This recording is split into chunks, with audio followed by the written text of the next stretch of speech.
Greetings, my grey-haired, wisdomed friends. You are tuning into the Middle-Aged Man podcast, the only podcast where we dive balls deep into the midlife gentleman's experience, embracing the highs, the lows, and probably somewhere in between. Now, today we have a remarkable guest on our hands. Imagine this.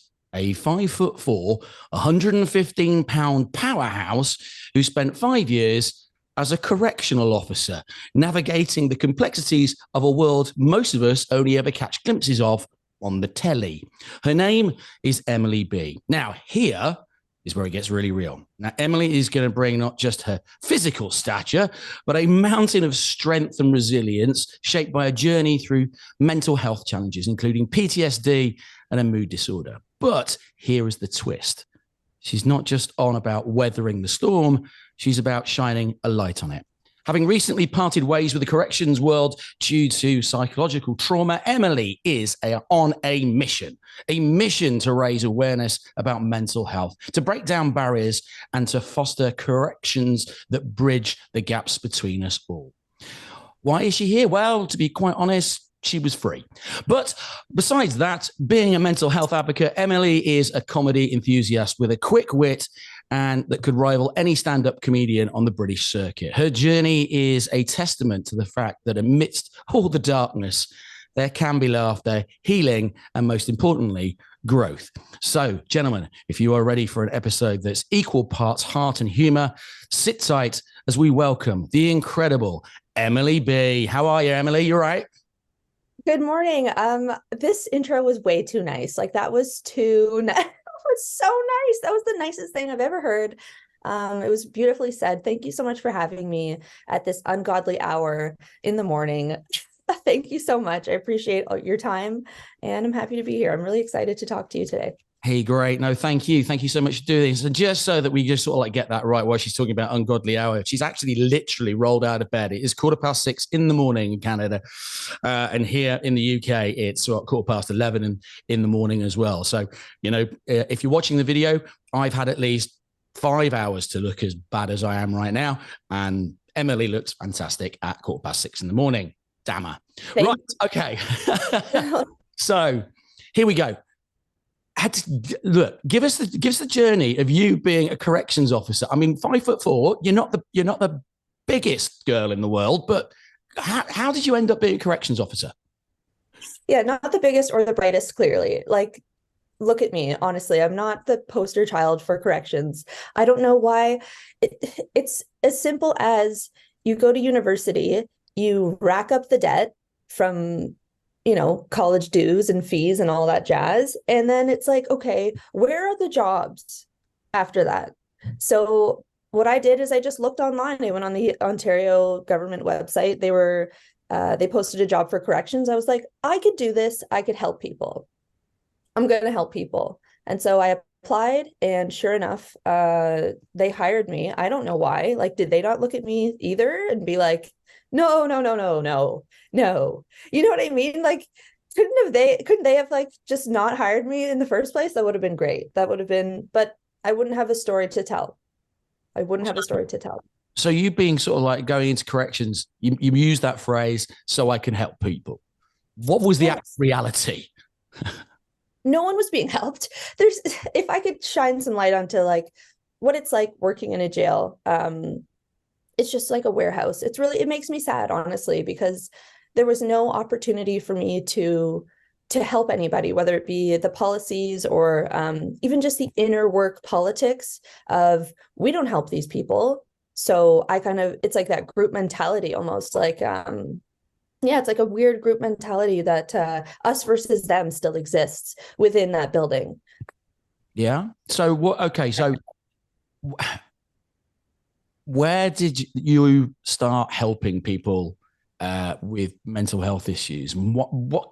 Just why? Just why did you feel that that you had to do it? Well, prior to even getting the job in corrections, I wanted to help people regardless in any capacity, mostly through listening and compassion. But I realized very, very quickly those two things don't exist in the world of corrections. I saw so much mental health, so much mental deterioration, whether it be staff or inmate, myself included. people that just really needed help. And the help wasn't there. And I'm like, someone's got to do it. And I've always wanted to be that person. And so, and here we are today, I guess. It's sort of a roundabout way of answering your question. No, it's all right. I mean, what's interesting is it's probably the first time that I've heard mentioned that you talked about the staff. Because obviously there are challenges within that, and I guess so here in the UK justice system as well, in the fact that obviously we expect to some degree prisoners to have mental health issues. But what sort of mental health issues really develop with the staff? So I saw a lot of anger. I saw a lot of anger with the staff. Depression, anxiety, so much anxiety. People's heart rates are through the roof. And it's not just dealing with the inmates either. Management is hard to deal with. Our own people, like our own staff, are hard to deal with. Everyone has there's so many different personality types, I noticed when I was working there, that it was hard to sort of find like where you fit in. It's almost, I said it in a different podcast, it's almost a bit of a culture shock working in the jail. But I did notice a lot of people pushing through whatever it was that they were going through just to save face, right? Because they didn't want anyone to know that they were suffering. And I don't want to do that anymore. And I don't want to see anyone else go through that anymore. Sorry, I just need some water. You're helping them. What kind of help did you kind of give them? What did you do that sort of like, you realized that actually things that you were doing were working and helping? You know what the main thing is, let's just say like with the clients. So, but they're called inmates, but I prefer to call them clients, or just people rather. They just need someone to listen to them for the most part, someone that was just there as a compassionate person to listen to their story, because everyone in there had their own story.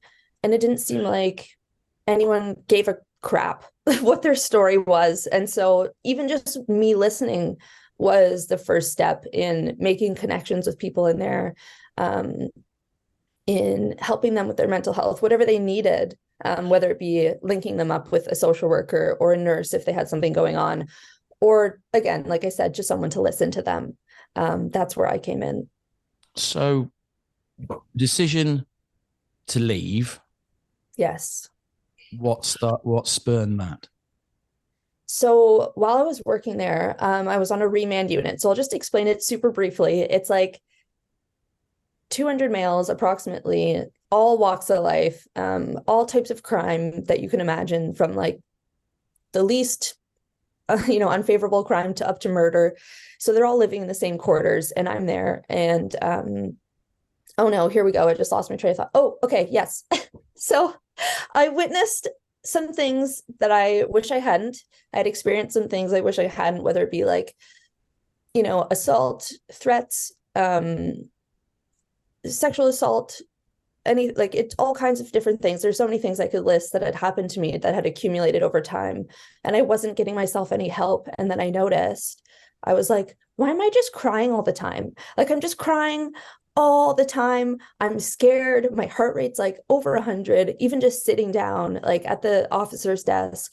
I'm like, this isn't healthy for me anymore. And so I made the decision to leave, and I've been off ever since. And that was just in April.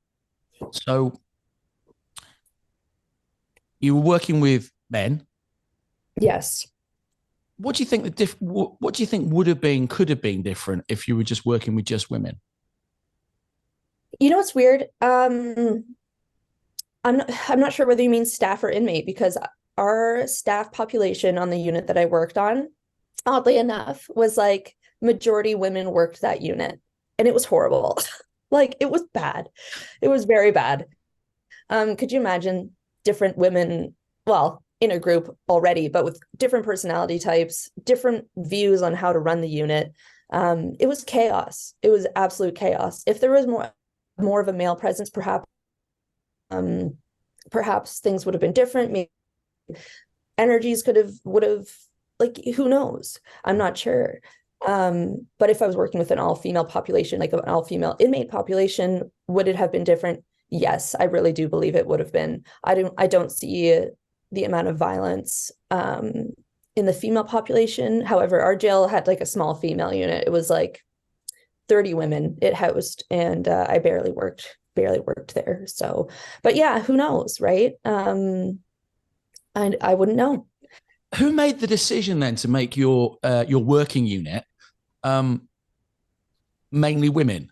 Because that really struck me when you say that. It's like, I know it's different. that makes no sense. You've got rapists, Yeah.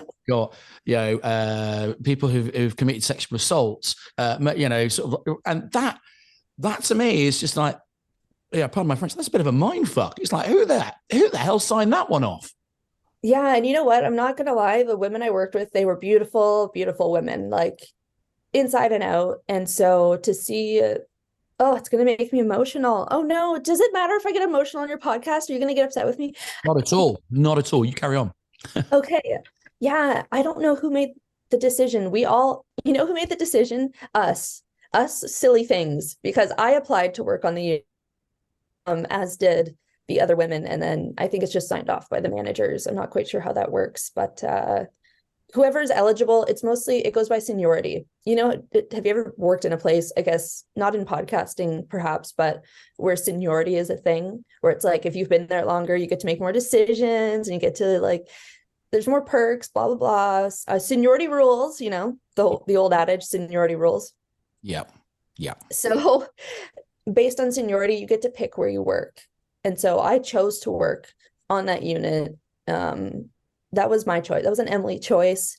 That was a stupid Emily choice in hindsight, but hindsight's 2020. It's the most science in the world is hindsight. It really is. It's super clear. It's very clear now.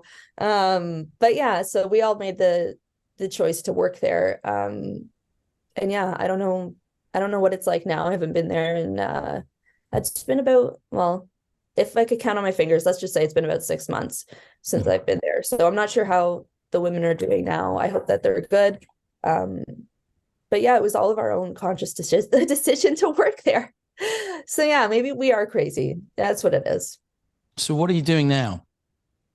So I got into a master's program for psychotherapy, is something I've always wanted to do. And I can thank corrections for helping me pay for it, because it's bloody expensive. I don't know what schooling you've done. Holy, is it ever expensive to do extra schooling? So that's what's up right now. I'm doing school. I'm not working. I'm doing therapy like once, sometimes twice a week if I need it. Just taking care of Emily. Yeah. So what are the things that what are the things that you've noticed, apart from obviously the crying? Yeah. Which happens to us. I've got to be said, it happens to us all, to be perfectly honest. Yeah. What other things did you notice that meant that you were really struggling and you needed therapy, you need to talk to someone, you need to get that fuck out of Dodge, you need to get harm's way, so to speak? What sort of other things were happening to you that you just went, hang on, I need to stop, I need to take a breather here? Yeah, I literally had like a mental breakdown where I went to my manager and I was just sobbing, and I didn't know why.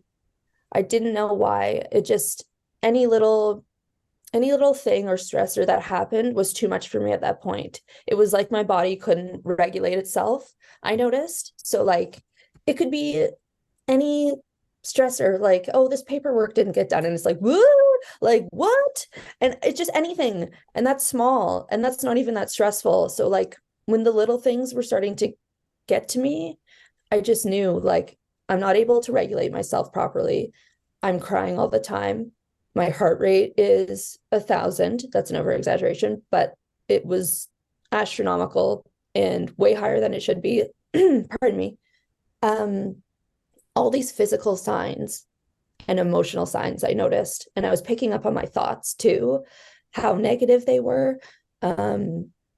I wasn't even concentrating driving into work anymore. I was just like autopilot. It was dangerous, you know what I mean? Like driving into work and you're on autopilot because I'm thinking of scenarios of like assaults that could potentially happen, or like group assaults or mass assaults, or what kind of drama is going to happen with staff today. Like my thoughts were just so fully consumed by the negativity of work.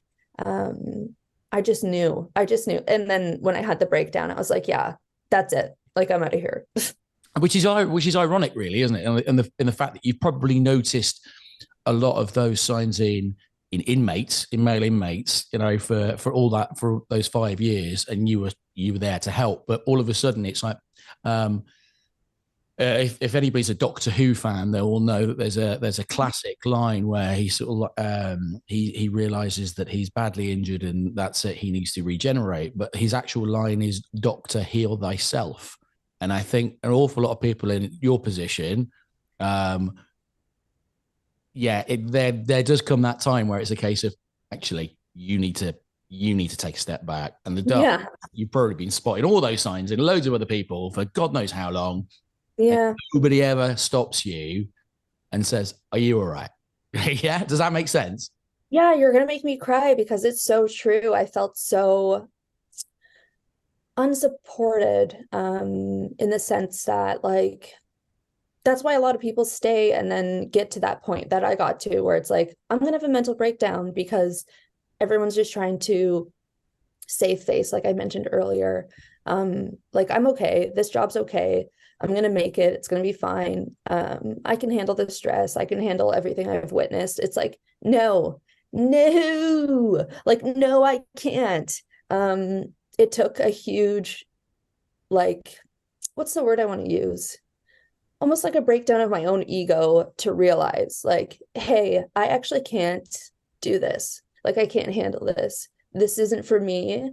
It never was. And yeah, so yeah, it was almost like a bit of a shift in ego as well for me to Yeah, recognize. and that happens, and that, I mean, that does happen. I mean, it's interesting you talking about, you know, what you know, the symptoms and what you've sort of been through, so to speak. In the fact that I was almost the opposite. So I've had a career thing that's gone on quite recently. Okay. And at the start of the year, massive relationship implosion and Yeah. sort of business. Mhm. And this time around, when it came to the career thing, I knew that I was struggling because Yeah. I felt nothing. Interesting. Absolutely felt nothing, Yeah. which is the total opposite Total. to how I feel. Now, part of me still thinks that that's, you know, me thinking about, you know, the particular role that I was doing, you Yeah. know, rather than me. But I still took it as a sign going, actually, that's not normally like you, because if things are, you know, if things have gone wrong, I've always taken it quite personally, you know, if Right. that Right. makes sense. You know, there's Yeah. relative success throughout my life. It's a case of, you know, when something's gone wrong and it's out of your control a little bit, this is the first time that I've actually kind of gone, oh, I just don't care. Right. It was Are almost you? shrug of the shoulders, really. So that was Yeah. almost like a warning to me to go and get help. But then you see it in other people, like you sort of said, and then you just go, right, okay, well, you know, was it for me? Was it not? And all that sort of stuff. So Right. what? So if you could sit down, middle-aged man, right, who's not, you know, being accused of theft or rape or anything like that, right? Yeah. And you're seeing signs that that guy is struggling, Yeah. what would you say to them to at least A, admit it, B, go seek some help? What would you say? I know that's kind of putting you on the spot a little bit, but you know, I love I it's sort of love like that question. we talked about ego earlier. Us blokes Yeah. have bigger egos than probably most of Canada, I would have thought. But so Right. being told that actually, you know, you pull your head in, sunshine, is a big deal for us. But so what would you say if you were in that scenario? What would you say? I love that question actually. It's so funny. Yeah, I love that question. I've never been asked that before. I can say that for sure. And I do try my hardest to ask really difficult, awkward questions that nobody's ever asked before. So that's quite good, you know, do a little bit of research. Whether it's difficult or awkward, I think that's such an excellent question because sometimes people don't know what to do when they see someone that's struggling. So I think that's like the perfect question. And even I don't always know what to do. I just, whatever felt right at that moment, like sometimes, and maybe this is just like a special skill that I just innately have or learned over time. But when you look at somebody that's struggling, sometimes you just know what they need with them in silence. I think it's a skill. I think it's a skill. I really do. Or if you need to ask that person, like, hey, do you need some help? Or, hey, is everything okay? And yeah, a lot of the time, no, miss, like, no, CO, like, fuck up, like, you know, whatever. Like, they don't want your help a lot of the time. But the ones that really need it, it made a world of difference. So we move on to what you're going to do next. Obviously, okay, you're doing this extra schooling to help people. Yeah. This is potentially the first time that you've realized that actually, again, you know, Dr. Heal Thyself, that type of thing. What are you going to be doing in a couple of years' time? And how are you going to be doing it differently so that you don't go through this same scenario again, if that makes sense? Yeah. I really have to pick up on how I'm feeling when I do practicum. So there's this part of the schooling where I actually get to immerse myself in the counseling field and be in a room with a counselor and a client or patient or whatever they're called, whatever you want to call them, person, right? Listen, yes, let's just call them people. Let's just call them people. Freaking person. I know, let's put the labeling. So I get to be there in the room with the counselor and see and feel and know firsthand before I actually delve into the world of counseling and therapy, if it's something I even want to do. I want to finish the program, absolutely. But I want to make sure whatever I'm doing in the future feels right for me, in my soul, in my heart. So if therapy is too bounding, like if there's too many policies, rules, regulations, if I don't feel myself, like I can be myself, but also helping other people, I'll know better than I did before, I think. I hope. That makes sense. Look, that's the thing is that, we all have experiences, and we get to certain ages and we've got through certain events that actually it's worth sharing the stories, quite simply because somebody else out there is going to go, yeah, been there, done that. Shirt. I'm not the only one. Relatable shit, real talk. It is. It is real talk, and that's the thing. It is proper real talk, isn't it? Yeah. Well, look, Emily, we're coming to an end now. You have been brilliant. Thank you so much for sharing your thoughts. Yeah, a lot of guys out there are going to gain so much from this conversation. They really are. And also, probably some of them are probably going to get themselves put in prison in Canada on the basis that the team. I don't work there anymore. I've got to be honest, not seeing. I still can't get my head around that because I'm not really seeing that as much of a punishment. But apart from that, it's like, God, hello. Ridiculous. Trust me, you wouldn't get that in the UK. Simple as that. Look, Emily, you've been brilliant. You've been absolutely fantastic, guys. If you like the website, good God, I'm talking on Canada time now. If you like the podcast, please like, share, and subscribe. If you really like the podcast, give us a review, and you'll be in with a shout to win a 50 quid Amazon voucher, which you'll probably spend on Just for Men or something like that, which is entirely up to you, but that's fine. Otherwise, guys, kick off your shoes. It's been a long day. Kick off your shoes,